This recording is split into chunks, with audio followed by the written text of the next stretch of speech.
It is Monday, February 24th here in Korea. Hope your week is off to a great start. I'm Conn-young, live from Seoul, and you're watching ARIRANG News at 8. Now, a fresh round of reunions for war-separated families is currently underway at North Korea's Mount Kumgang on this Monday. And for more on that, we're joined live in the studio by our Unification Ministry correspondent Hwang Sung-hee. Sung-hee, so you returned from Mount Kumgang on Saturday, covering the first round of reunions, right? So what should we be expecting today? Well, on the second day of the reunions, the families have 3 chances to reunite. The individual meetings in the morning, the group luncheon, and the group meeting in the afternoon. Now, the individual meetings, which are held behind closed doors with no media or no government officials present. So this is when the families really have a chance to catch up and to talk freely. I noticed that up until the individual meetings, the atmosphere was a bit subdued since the decades of separation do make the families feel a bit awkward around each other at first. But after the individual meetings, the mood picks up and the families get a bit chattier during the group luncheon. But things do start to get emotional and teary during the final few minutes of the group meeting on the second day of the reunions, because some families begin to worry about the next day, which is, of course, the last day of the event. So, although the event runs for 3 days, the families only have a total of 11 hours together, and on the final day, they only meet for an hour in the morning before they say goodbye again. Now, this time around, it was a 2 round of reunions over a 6-day course. Let's briefly go over how this round is different from the first round. Well, Conn-young, the first round was composed of 82 South Korean divided family members who applied for the event and around 150 North Korean family members participating. Now, the new round was arranged by North Korea with 88 North Korean divided family members who were handpicked by the party and over 350 or so South Koreans. So the current reunion is much larger in scale, but all families at the reunion event have heartbreaking stories of their own. For one man, the last time he saw his daughter was when she was 1 year old, but now she has turned into a 61-year-old woman. This family is actually the only parent-child reunion at the new round of reunions, which is a reminder that time is running out for the aging divided family members to see each other again, and that there is a need for these meetings to be held on a regular basis. Now, Sung-hee, this is the first time in more than 3 years, 3 years and 4 months to be exact, for this kind of reunions to be held. Now, it looks like things are going smoothly so far. Now, can we take this as a sign that inter-Korean relations are finally warming up? Oh, we can't always be sure about the North Korea's intentions, but for now, South Korea and the U.S. began their joint military drills that take place every year, despite North Korea's continued calls for their cancellation. And Conn-young, it is very rare to see the family reunions, something that requires cooperation between the two Koreas, and the joint military drills to take place at the same time. And it is quite surprising that the North has so far only criticized Washington for the exercises. North Korea's state-run Korean Central News Agency was also prompt with its report on the family reunions, and it's also rare to see the isolated state make such reports on the day of the event. Also, on a more personal note, North Korean officials and journalists that I met at the reunion site talked a lot about the importance of reunification. One of them even jokingly suggested that upon reunification that I should marry a North Korean man. All right, well, that may be a good suggestion, and time is running out, right, Sung-hee? So we better hope that reunification comes very soon. All right, thank you, Sung-hee, for that. That was our Hwang Sung-hee live on the new round of reunions for war-separated families. And perhaps in another effort to thaw relations between the two Koreas, South Korea has offered aid to North Korea to help with an outbreak of foot-and-mouth disease in pigs there. Now, if delivered, it would be Seoul's first government-level humanitarian help to Pyongyang since 2010. The South Unification Ministry said Monday that the offer includes a proposal for talks with North Korea to discuss the humanitarian assistance.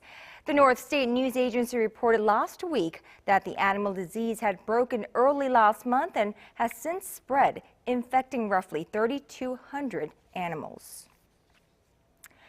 Meanwhile, South Korea and the U.S. have kicked off their annual joint military exercises despite vocal opposition from North Korea. But this year's drills may be slightly toned down in a nod to the recent progress in inter-Korean relations. ARIRANG News Kim Hyun-bin reports. Over 5,000 U.S. military personnel are taking part in this year's joint South Korea-U.S. military exercise, Key Resolve. Key Resolve, which runs from this Monday to March 6th, is a defensive computer simulated drill that aims at enhanced command and control of all units around the nation in a wartime scenario. As we said in our official announcement, Korea-US will start its Key Resolve and full legal exercise as planned on February 24th. For the first time, this year's exercise includes training to counter all stages from preparation to launch of Pyongyang's weapons of mass destruction as part of the Allies' deterrence strategy. 7,500 U.S. troops are taking part in a series of joint and combined field training exercises dubbed Full Eagle, which also start Monday and run through April 18th. Last year's exercises involved 10,000 U.S. troops. U.S. aircraft carriers and stealth bombers that were used in 2013 have been left out this time to avoid provoking North Korea. Pyongyang has remained comparatively quiet about this year's exercises, choosing to refrain from threatening to attack the South, as it has done in previous years. Keeping the steadily improving progress in the inter-Korean relations in mind, South Korea's military has said it will not heavily promote the drills, nor will it engage in any other acts that could anger its northern neighbor. Kim Hyun-bin, ARIRANG News. Achieving President Park Geun-hye's goals of creating more jobs and balancing the economy will require a more balanced economic structure. To that end, plans to nurture some 100,000 small and medium-sized export-driven businesses by 2017 were released on Monday. They came during status reports to President Park by the Trade Ministry, the Small and Medium Business Administration, and Agriculture Ministry. President Park stressed the importance of removing unnecessary regulations to boost the economy, saying that they hold back creative young people from opening up businesses. Now, she also called for securing more funds to foster more SMEs. With Monday's briefing, the series of status report briefings by government ministries that began earlier this month have come to a close. Last week's building collapse in Gyeongju that killed 10 people shook the nation and caught the attention of the government, which is now taking steps to prevent a recurrence.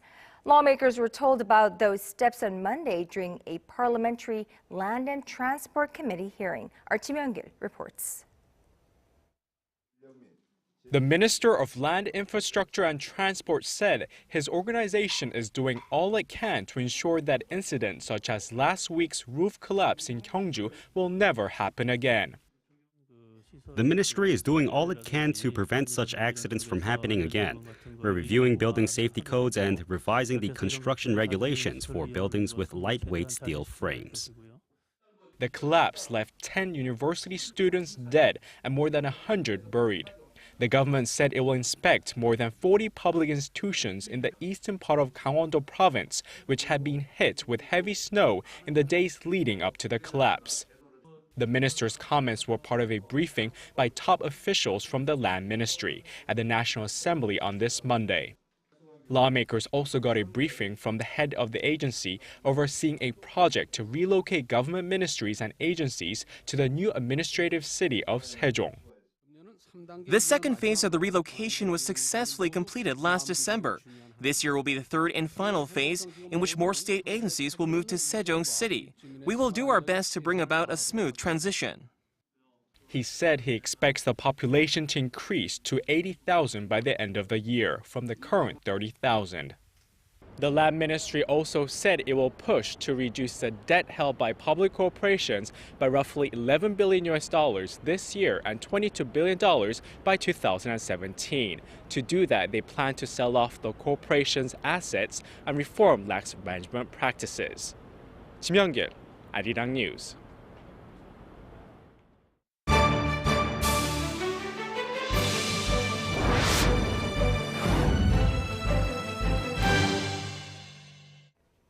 Korea and Australia have signed a currency swap deal worth $4.5 billion in a move to boost trades and help curb currency swings.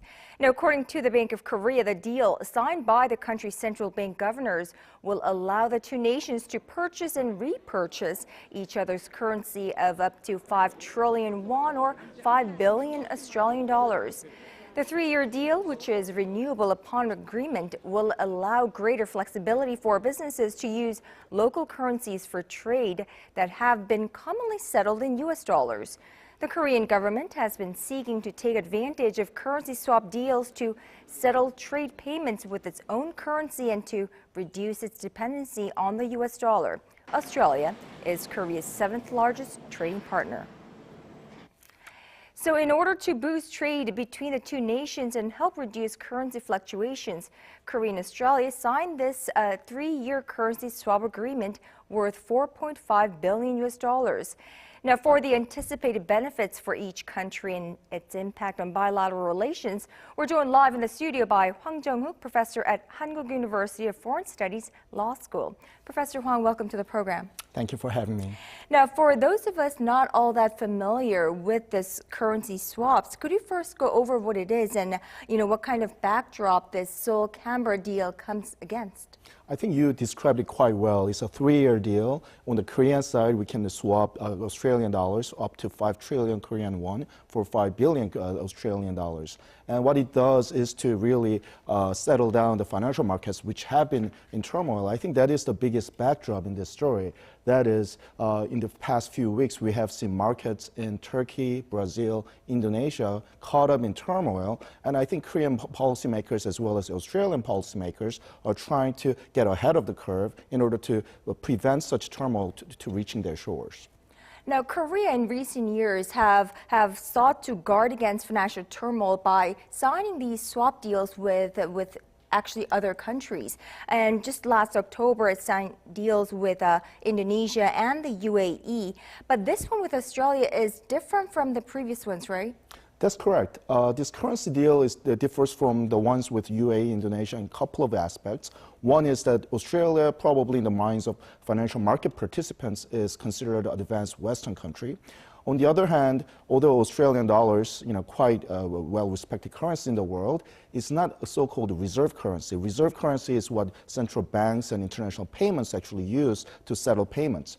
So what it does is to actually provide Korea with a little more diversified source of foreign currency in order to prevent any financial turmoil.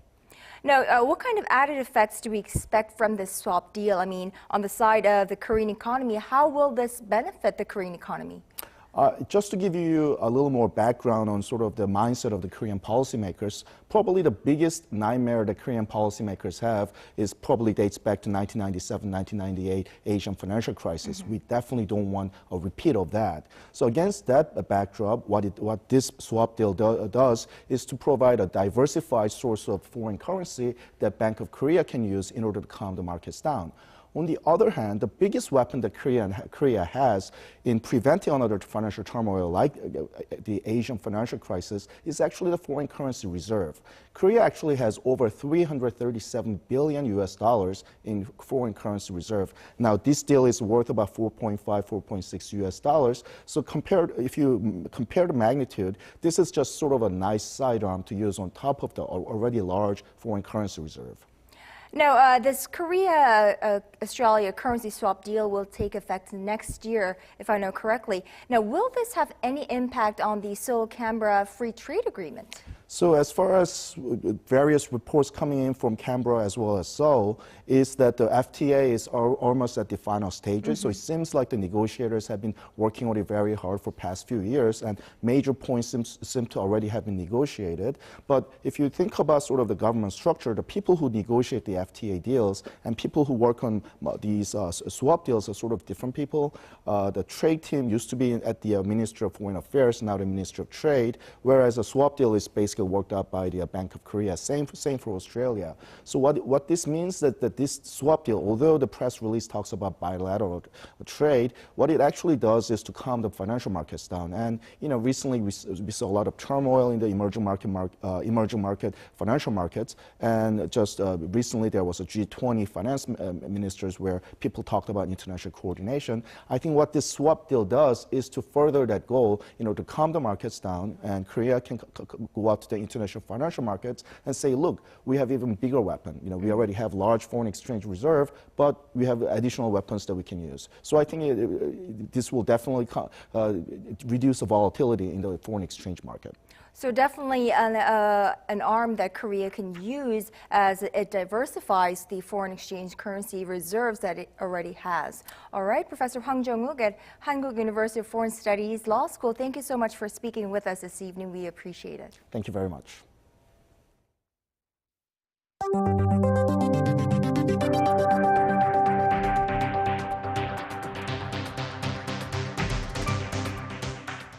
Now, as the world says thank you to Sochi for hosting the Winter Olympics this year, it's also saying good luck or fighting to the next host, the Korean resort town of Pyeongchang. Our Connie Kim has a rundown on the town that has wanted the Olympics so badly for so many years. Sports fans' eyes were focused on the four genius musicians, including world-famous soprano Jo Soo-mi, as they belted out an ARIRANG medley at the closing ceremony in Sochi. Their performance celebrating the 2018 Pyeongchang Winter Olympics whet the appetite of sports fans all over Korea. Some 200 Korean observers have been busily running around Sochi taking notes on the venues, security, and transportation to get a first-hand look at how the Olympics look and feel when they're in full swing. In 2018, it will have been 30 years since Korea hosted the 1988 Summer Olympics in Seoul. Korea also becomes just the second Asian country after Japan to host the Winter Olympics. Pyeongchang is located roughly 200 kilometers from the capital Seoul, but with bullet train lines in place, fans and athletes will be able to get to and from Pyeongchang and Seoul in under an hour. The games will be held in 3 locations. Skiing sports and bobsleigh will be held in Pyeongchang and Cheongsan, with skating sports taking place in Gangneung. About 100 medals will be given out to athletes competing in 15 sporting events. Although Korea expects to invest just 1/5 of what Russia poured into the Sochi Olympics, the nation expects to invite athletes from a record amount of countries in 4 years' time. In a bid to create what they're calling New Horizons in Pyeongchang, Korea's organizing committee has expressed hope North Korea will send some athletes and officials to the Games. With plans to complete construction of the venues by 2016, the organizing committee has started getting ready to welcome athletes and sports fans in the best possible way by being ready well ahead of time. Connie Kim, ARIRANG News. Now, elsewhere across the globe, it's been a tumultuous few days for the people of Ukraine. In the latest developments, Russia has recalled its ambassador to the country over the interim government's plans to forge closer ties with the European Union, while authorities have issued an arrest warrant for ousted President Viktor Yanukovych for the mass murder of peaceful citizens. Our Polly reports. Ukraine's new interim president, Alexander Turchinov, has vowed to chart a course towards European integration. Russian-backed President Viktor Yanukovych was removed from power by parliamentary vote on Saturday, marking a new chapter in the crisis-stricken nation. Turchinov said MPs had until Tuesday to form a new national unity government and that it would be willing to build relations with Russia in a new and fair partnership. Ukraine is a country in transition and could have a new president by the summer. The nation's parliament has decided to bump up the presidential election by almost a year to the end of May.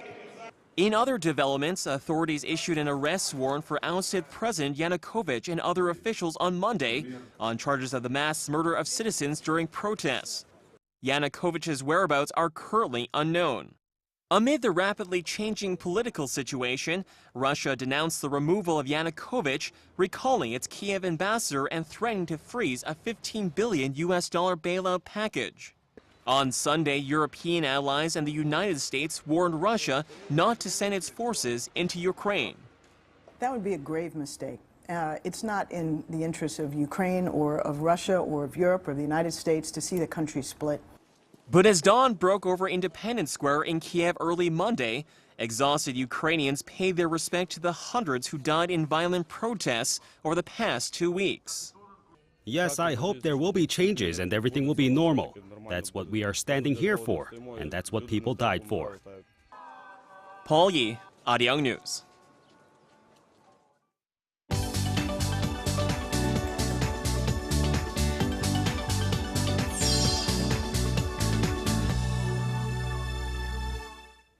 Well, shifting gears from Ukraine, a country where protesters have successfully ousted a leader, to Thailand, where protesters are hoping to do the same. We take a look at the latest developments out of Bangkok and the rest of the world with our Yudian. She is standing by at the news center. So, Liana, things in Thailand are not looking good. Hi, Conn-young, you're right. We begin with a Sunday blast in Bangkok that has now claimed a total of 3 lives, the latest fatality being a 6-year-old girl who died Monday from her injuries. The apparent grenade attack took place near an anti-government protest site in Bangkok's main shopping district. It marks an escalation of violence in the near 4 months of political unrest that has killed 20 people. Thai Prime Minister Yingluck Shinawatra blames her opponents for the attacks. UN Secretary General Ban Ki-moon, meanwhile, slammed the latest bloodshed, calling for an immediate end to aggressions. The world's most wanted Mexican drug lord was arrested on Saturday, and the attention is now on which country will get to try him first. U.S. prosecutors in New York are requesting the extradition of Joaquin Guzman, also known as El Chapo, from Mexico, so he can face trial in the United States under charges that include drug trafficking and murder. But since the capture is being hailed as Mexican President Enrique Peña Nieto's biggest achievement to date, the process is expected to be a long one. It's a milestone. It's a hit, the hardest hit that President Enrique Peña Nieto has had. It's not Michoacán. It's not the reforms which have taken place. It's the capture of the world's #1 criminal.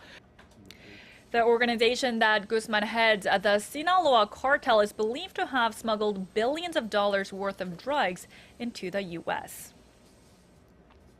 The oldest survivor of the Holocaust has died just about a week before a documentary about her life was up for an Oscar. Alice Hertzsommer died Sunday at the age of 110 years old. She was confined to a concentration camp in Germany during World War II and lost most of her family and friends during the Holocaust. But she said music saved her life because she was allowed to perform piano for the Nazis that held her. Music is in the first place of art. It brings us on an island with peace, beauty, and love. Her documentary is up for Best Short Documentary at next Sunday's Academy Awards. Now that's all from me for now, and I'll be bringing you more updates in just about 2 hours. Conn-young.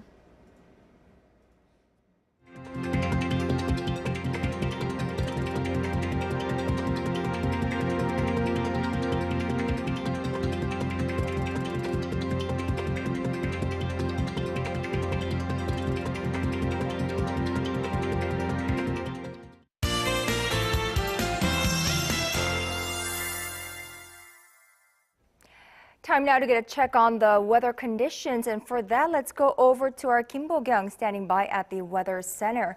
Bo-kyung, it was a smoggy day here in Korea, and I can feel the dust in my throat already. How are things looking like? Well, Conn-young, not that good. That's because a fine dust watch is still in effect in Seoul due to high levels of toxic dust from China.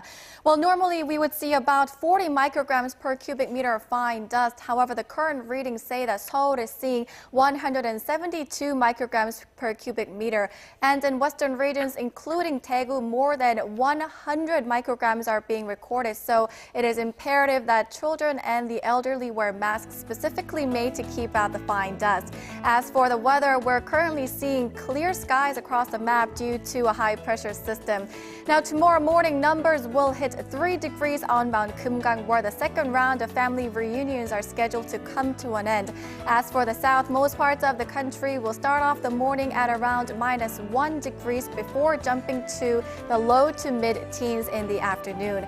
Taking a look at tomorrow's readings, Seoul reaches 12 degrees while cities down south hit the mid-teens. Moving on to other regions, Daejeon and Jeju peak in the mid-teens while Dokdo tops out at 10. Back to you, Conn-young. All right, well, thank you for that, Pogyang. And that's all from me at this hour. Thank you, everyone, for watching. I'll be back with a complete wrap-up of the day on Primetime News.